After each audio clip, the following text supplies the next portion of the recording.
For the very first time, though, he has compromised his own position in that locker room. And this isn't me saying it. This isn't me suggesting it.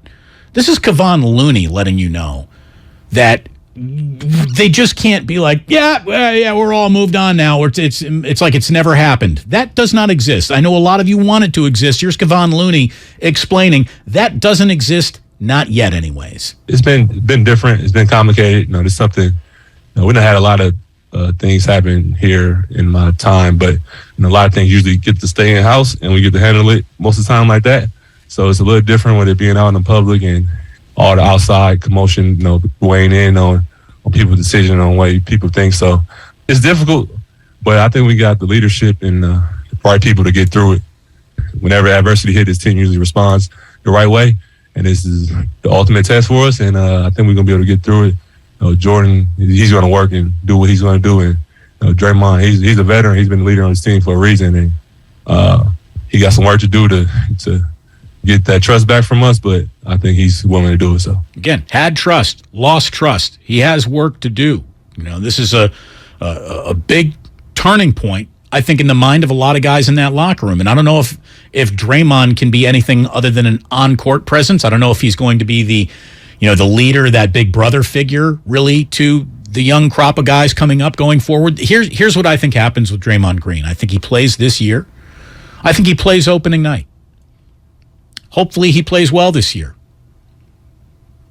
But I don't think he's going to play so well where he's going to want to take what he has to sell out to the opening market, which means I think he then exercises his player option for next season.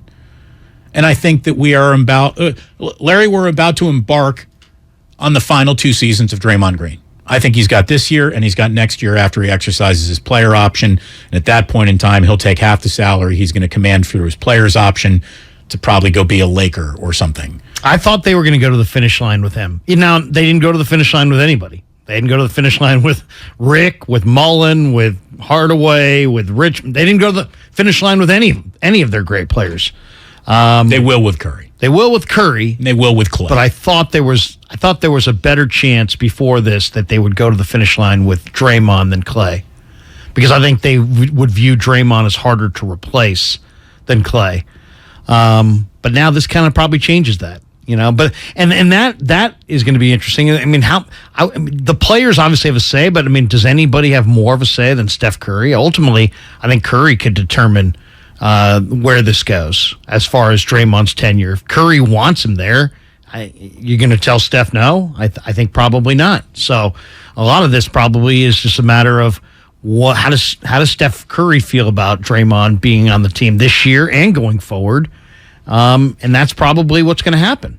Look, we know Steve Kerr doesn't want to tip his hand in terms of anyone's contractual status, but if you were listening to him post-game last night, it sounds like the Warriors are well on their way. And I'm inferring here, based on what you're about to hear from Steve Kerr, that an agreement's going to be reached to keep Jordan Poole with this team for the foreseeable future. There's a reason Jordan is where he is right now, especially when you consider where he was coming out of Michigan as late first-round pick, struggling his first few months in the league. There's a reason he's in this position, about to sign a big extension, hopefully. And the guy's tough. He's just mentally tough. He's physically tough. He's ultra confident in his game, and he showed it tonight. Again, he's talking about that extension. Hopefully, he says. Hopefully. And then Steve maybe overstated his position when he said this. He's someone we're going to rely on for many years to come, and that's exciting. So we got a lot of good young players, but Jordan is by far the most advanced. Of our new crop of talent, he's our guy, and we're going to depend on him for years to come. That sounds like someone who's very close to getting his extension. And he should. And he should. He's proven it, because not only does he get results, but also if you know the Warrior culture, he's the first guy in the building and the last guy out. Just with the way that he played last night. I mean, he went out on that court like anything that ever happened between him and Draymond didn't even exist. There was no hesitation. There was no pulling of his on-court punches, shall we say. There was not an unconfident Jordan Poole in that first game back at Chase Center. He looked just like Jordan Poole. He's got crazy wiggles on that up and under, and he might have moved his pivot foot a little, but it's a preseason, so do it there, not in the regular season. But he's on the verge of being a very, very special player. And the Warriors, I think, might have even, in a weird, sadistic kind of way, been done a favor by Draymond Green here, because if there was a final test to be given, a test that is so rarely given, it's not anyone else's final, but Jordan Poole, I believe, has so thoroughly passed the test of what this is that they can't help but admire him even more and respect him even more and think of him as one of us even more than they already do. Well, there's no question that every year that goes by, Poole is more established in there as an NBA player on this team. He's an improving player who gets better every time you see him. Literally every year he had some attribute to his game. So it makes sense that they'd want to keep him long term. He is the most advanced of their young players. If you look at Wiseman and Moody and Kuminga and him and put them side by side, this is the guy who's kind of stepped into his role and is ready to lead. So that's, as far as lead on the floor. But Green does do the dirty work, and they don't have necessarily. They've got guys who can play his position, but they don't have anybody of his skill set. And to me, his greatest attribute is his ferocity and his will. And you can just feel it.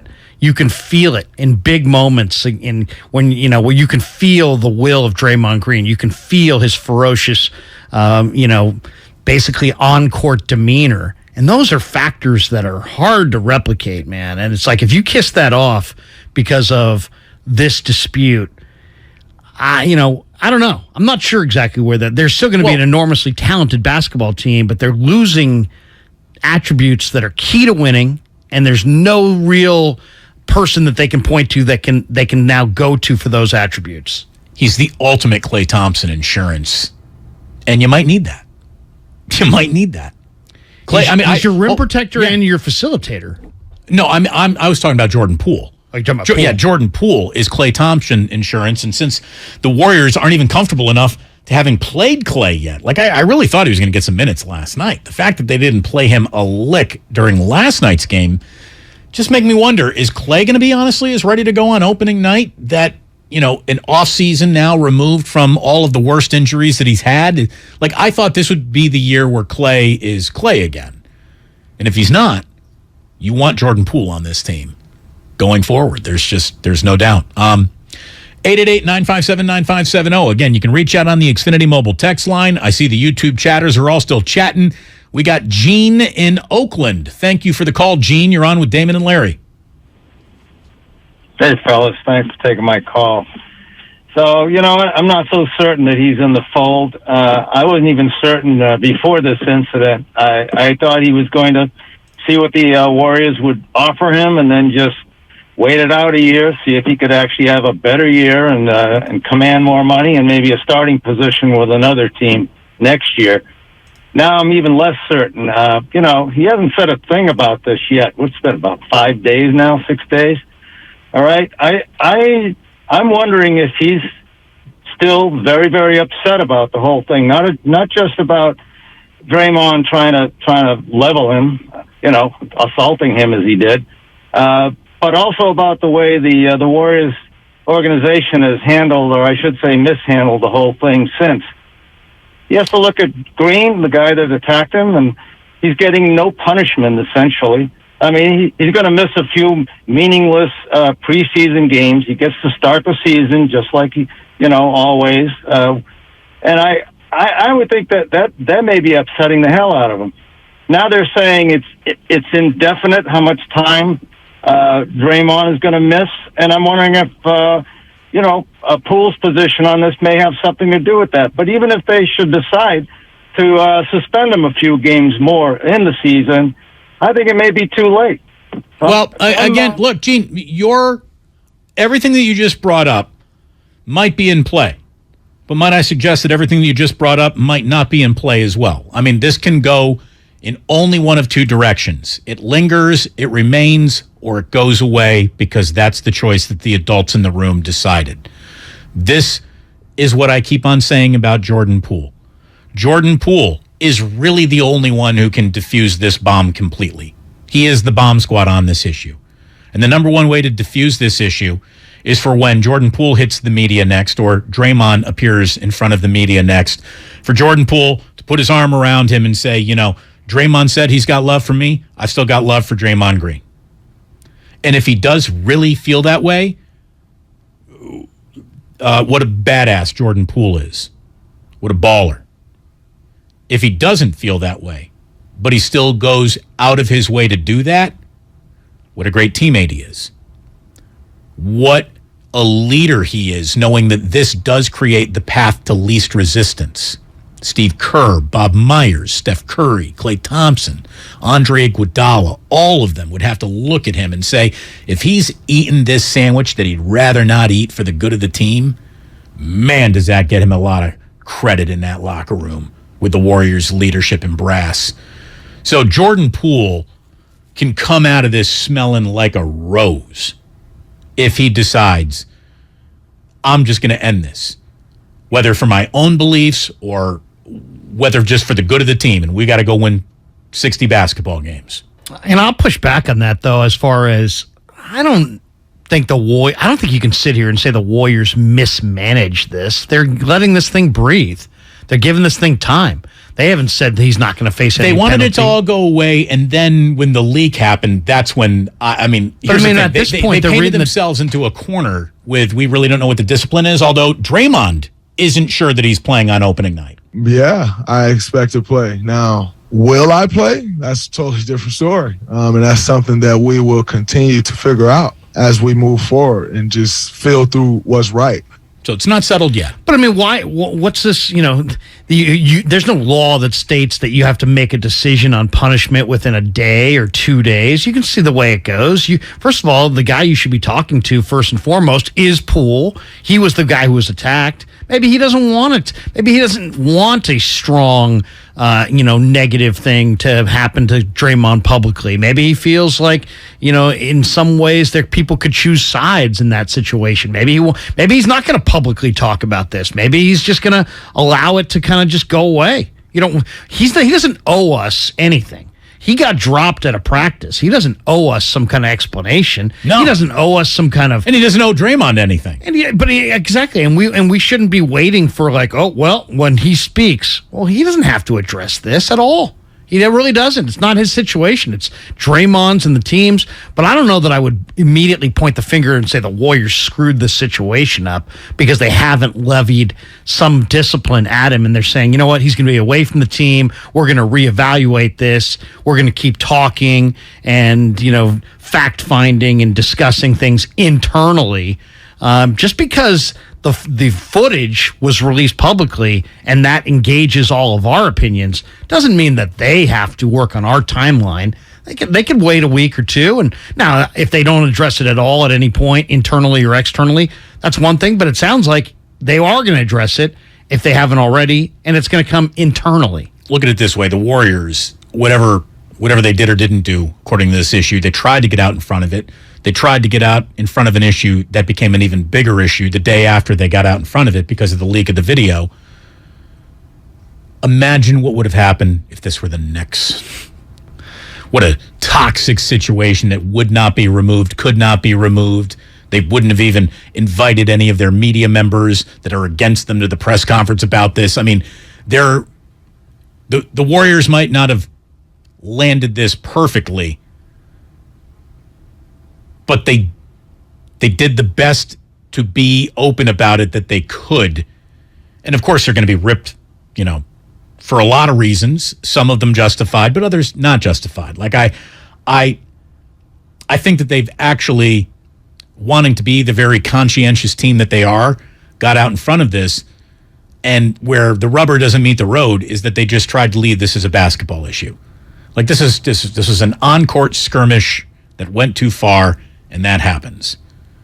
Well, you could see from the video that the two guys weren't even playing basketball at the time of the punch. I mean, you could make an argument that it was assault within the context of a basketball practice. Right. It has nothing to do. There was no basketball play. They weren't playing basketball. Nothing about this is basketball other than the fact that it happened at basketball practice. Right. It was an assault. It was an assault on one person on another person. But then you heard Kerr talk about it. He says we all know how long Kerr's been in the NBA as a player, as a coach. And he says he's seen fights like this 20, 25 times, whatever his number was. He's seen it before. So, I don't think, one, it's not an unprecedented act. There's plenty of precedent for it. And now it's a matter of, how does Jordan feel? How do the players feel? How do the coaches feel? And also, it's unlike other sports. This is a small family. When basketball teams travel, it's not like NFL teams where there's 100 people on the plane. It's 15 people. It's a relatively small traveling party. Yeah. So if you got a bad apple, you got somebody that you really don't like that's going to upset the other guys, I think it means a lot more on a basketball team of a traveling party of 20 as opposed to a traveling party of 120.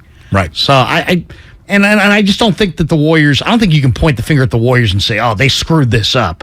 Let's see. Let's just see how they handle it. How, is there a statement from Jordan Poole? Does he want to talk about this? We'll see. There's a number of different ways they could kind of play their hand.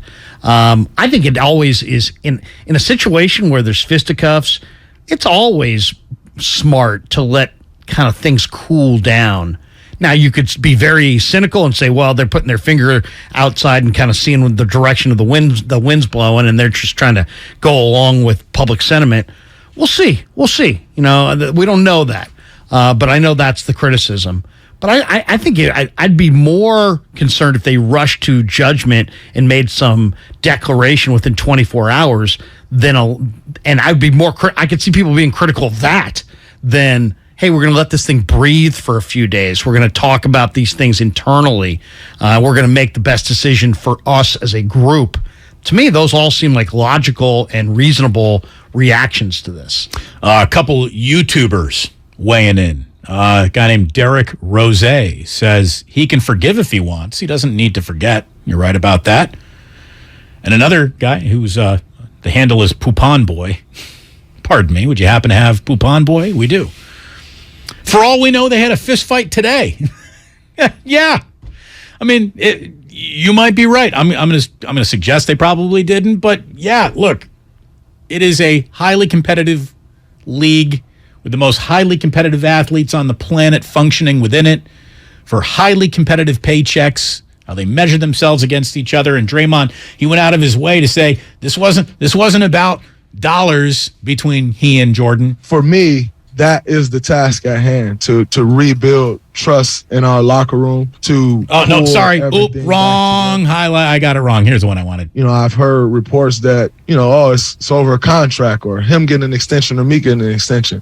I can assure you I don't count other people's pockets, number one. And so that's not something I would ever start doing. The way I was raised, that is simply hating on another man's situation. And that's something that you just don't do. Draymond said, as definitively as he could. And look, Draymond.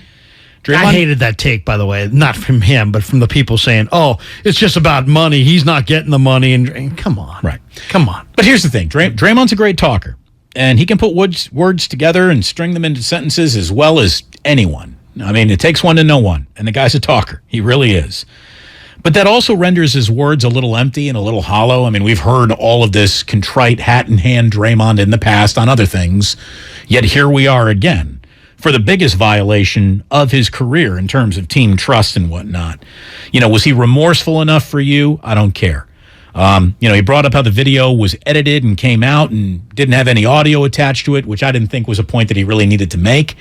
But he says the right things about Jordan Poole. And the fact that, and this is something that Michael Irvin weighed in on when we asked him about it, that he went out of his way to say, I felt bad for Jordan Poole's mother that she had to see this, and I apologize to the Poole family and his friends that had to see this. It's not a video that anyone who cares about someone would want to see. No one wants to see anyone that they care about, that they love, hurt or attacked like that. And Draymond said, when it comes to Jordan Poole, there's still a lot of love that flows from him to the player. I love Jordan Poole. That's my guy. Like I said to Jordan, I will still ride for Jordan. I still advocate for Jordan. I will still do anything that I can to make Jordan's job easy, to make Jordan look good, to get him the things that he wants out of basketball that I can help from a teammate's perspective. That's that. My feelings towards Jordan does not change. It's a reason Jordan's locker is next to mine from day one.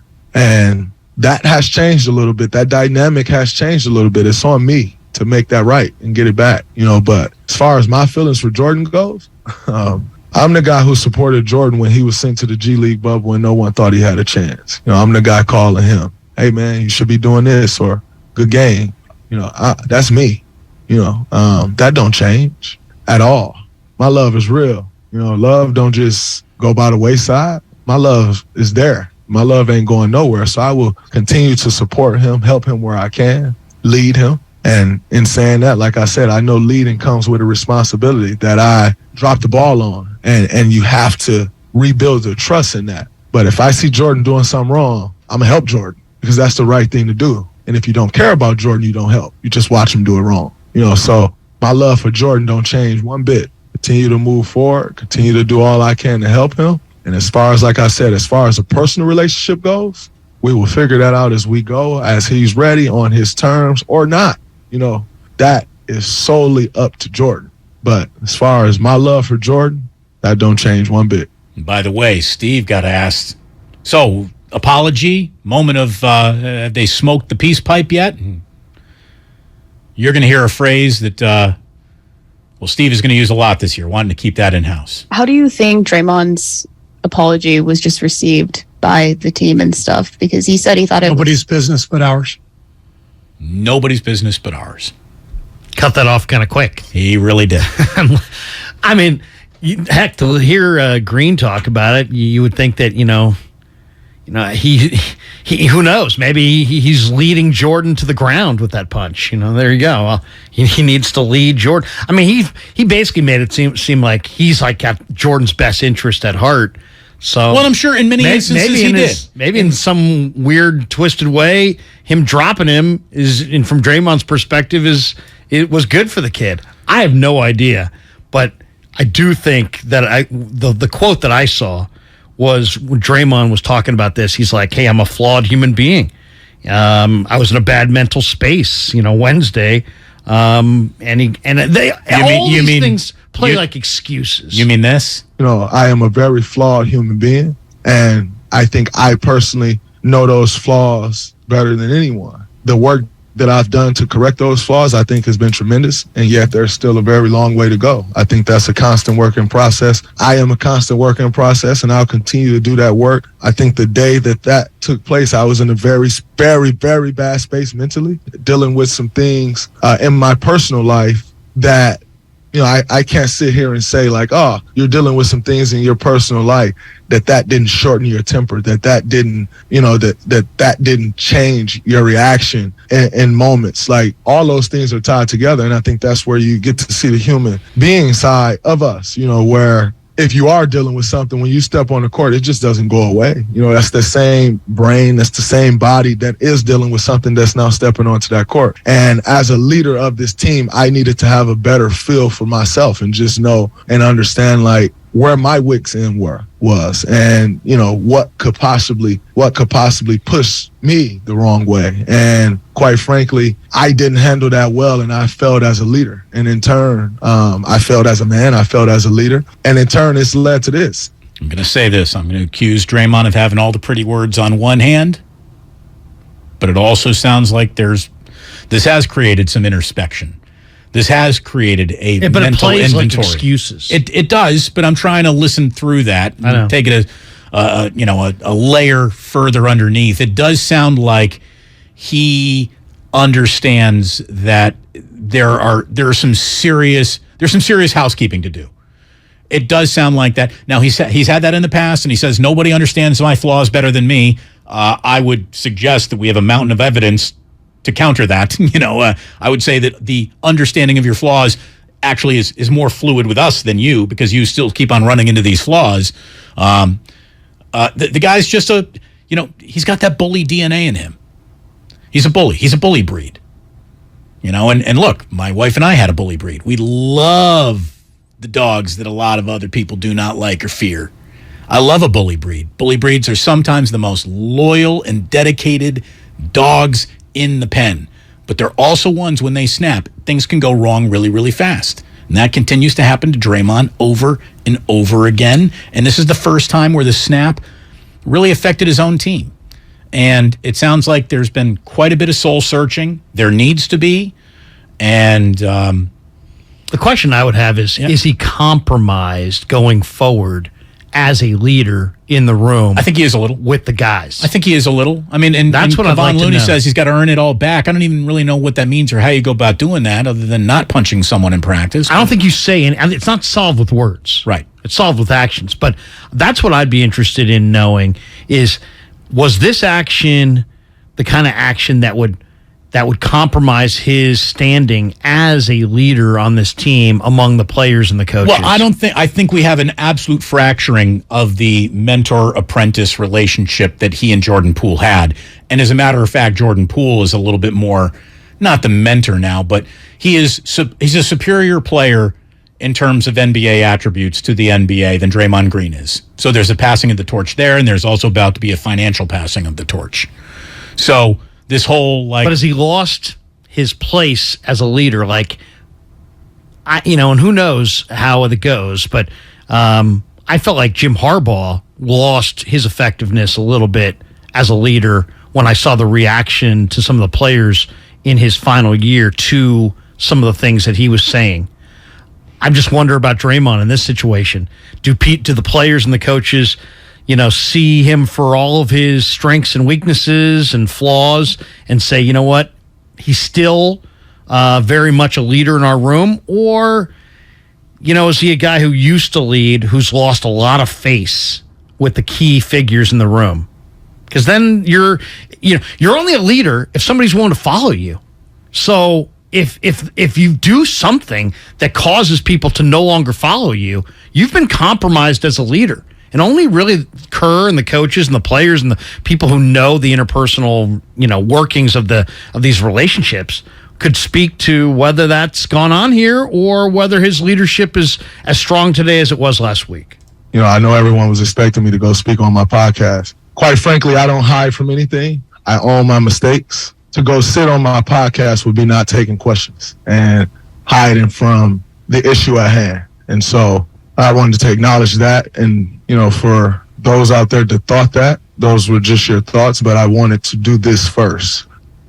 It's amazing when what hits the fan, how all of a sudden running to the old media sounds a little bit more credible than whatever new media he's trying to do. So, good week for old media, said the old guy on the radio. If you want to do some new media, hop on the Krug Show. That's the podcast we want you on, Draymond. Yeah, seriously, come on tonight. By the way, this is Miles in San Francisco. Miles, you're on 95.7 The Game with Damon and Larry. Hello. Hey, Damon and Larry, long-time listener, first-time caller. Great to be with you guys. And, going back to kind of something you guys were discussing earlier, I would respectfully disagree that the organization has not handled this well because they've backed themselves into a corner with the discipline. Now they have to rely on Draymond's self-imposed stepping away from the team for any suspension, because when they initially said we're going to handle this internally, then okay, great. But now everyone sees what actually took place, and Draymond's not going to self-impose any multi-game suspension upon himself.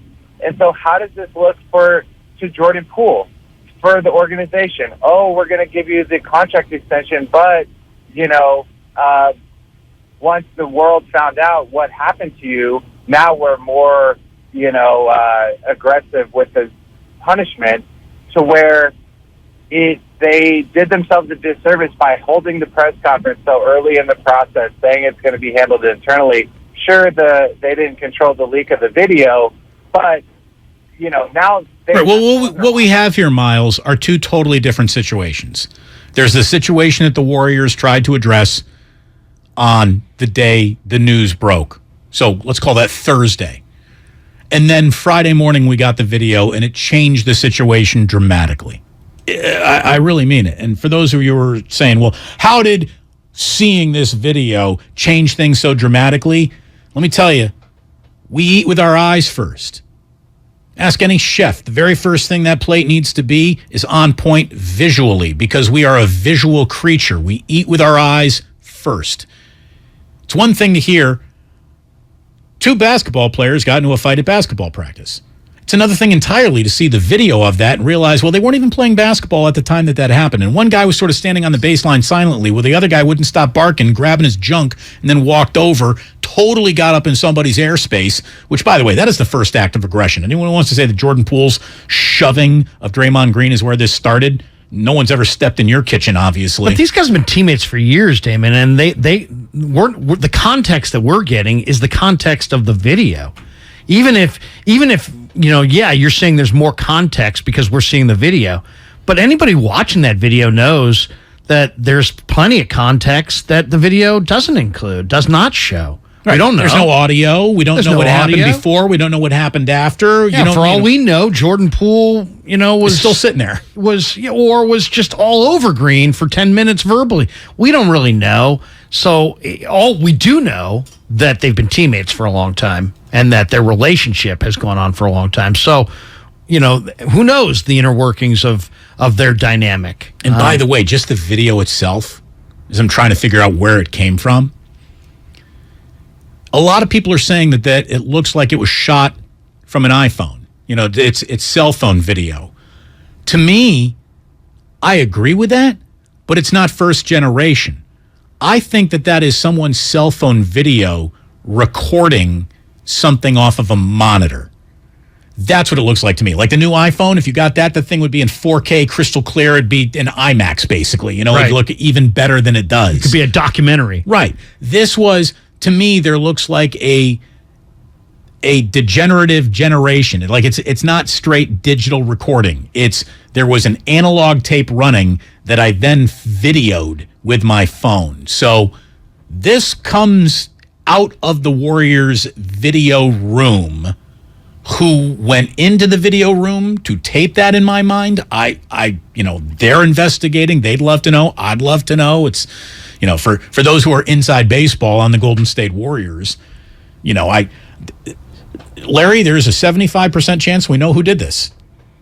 I feel bad for the people. We know the person that did this. Well, I feel bad for the people who just work in that area of things who didn't do this. Right. Now they all got side eyes on them. The suspicion and maybe you'll never really ever be able to clear your name. Right. Maybe they'll never get to the bottom of collateral damage of the incident. Yeah, and you're just kind of the waters are muddied by the fact that this is out there and this could be your area of expertise and you could have had nothing to do with it. And you could have damaged this video could have damaged somebody's career who had no connection to it. That to me and who doesn't have millions of dollars in the bank or some second job waiting for them. So I kind of feel for those people, the people who were innocent and just happened to work in that, that area of the building. Ted, calling from 19th Avenue. Hopefully it's a smooth commute for you today, Ted. What do you got? Hey, how are you guys? Thanks for having me. I was thinking if Draymond wanted to really make this smooth right away, he would have went right to Poole and cut him a check for $1 million, and we would have never heard anything. Poole wouldn't have this debt owed to him from Draymond that Draymond doesn't have. He talks kind of like he has the empathy, but he doesn't really show he has that humility and empathy around what has happened, right? Like he mentions Poole's family, but there's still going to be a debt there, and if he waits for the team to make it right for him, that just puts the team and the whole fan base in this it's like we're in an abusive relationship with him. The other thing is, I think he punched his TNT job in the face, like after his career on the court, like he hurt his brand. In a way, I feel like he needs a handler. I don't know. He's kind of he reminds me of like Nick Diaz, like the Diaz brothers, like caught in his fight smoking weed with Anderson Silva, who was on steroids. And Anderson Silva's fighting the next year, and he gets a 5-year suspension because he didn't know he didn't get an attorney. I don't know. Well, look, I'll just say this about his media career. He'll be sharing a desk with Charles Barkley. You know what I mean? Like Charles Barkley. Charles might not talk a lot of trash coming up. No, he might. But here's the deal. Charles Barkley threw pedestrians through plate glass windows, and we're cool with it. You know what I mean? Like, Draymond Green is content. He's a human, living, breathing content machine. He'll be fine in his next career. There are crimes that would have got him thrown off. This is not one of them. This is not one of them. And it's also not $1 million punch either. It's not a check for $1 million. And honestly, that would be insulting if you tried to buy me out of my own emotions about this. What Draymond needs to do is offer true contrition. Show it more than offer it. True contrition to Jordan Poole. And then if Jordan Poole wants to accept or reject that contrition, it's up to him. Taking the high road is the single fastest off-ramp for everyone involved here. Here's something nuts, and nobody has this. Are you ready for my hot take, Larry? Can I give you a hot take at 3:57 on a Monday? Or 3:30, 5:37. I'm sorry, a little dyslexic right there. But take you back to the beginning of the show. I was going to say, this is a long freaking show. What if Draymond Green actually has officially met the way that I can now best serve the Warriors, Jesus? What if he really does take this to heart and become the single most effective, best teammate version of Draymond Green we've ever seen? That's good for the Warriors, is it not? I mean, Damon, he's already done that on the floor. Draymond's had issues with technicals. He didn't have those issues this year. They won the title. So he already drew a new line for himself. He is a sentient being. It does learn. I mean, he drew a line for himself, and he didn't cross it. And they won the title. And they had a little parade. Wasn't that little? I mean, I'm saying the idea that he can't either edit himself or make changes, I think we're all kind of evolving. And if this is part of the Draymond evolution, you're right. I think that should be factored in as well, that there could be a happy ending for Draymond, Poole, and the Warriors that makes the Warriors stronger than they were prior to this. If they communicate, if they share how they feel about it, and if they literally get beyond it by discussing it and become stronger. I mean, it sounds crazy, but at the same time, these are relationships, and they're volatile. And there's no rules to how they have to go. David in Brentwood. What do you got, David? Hey, guys. Good afternoon.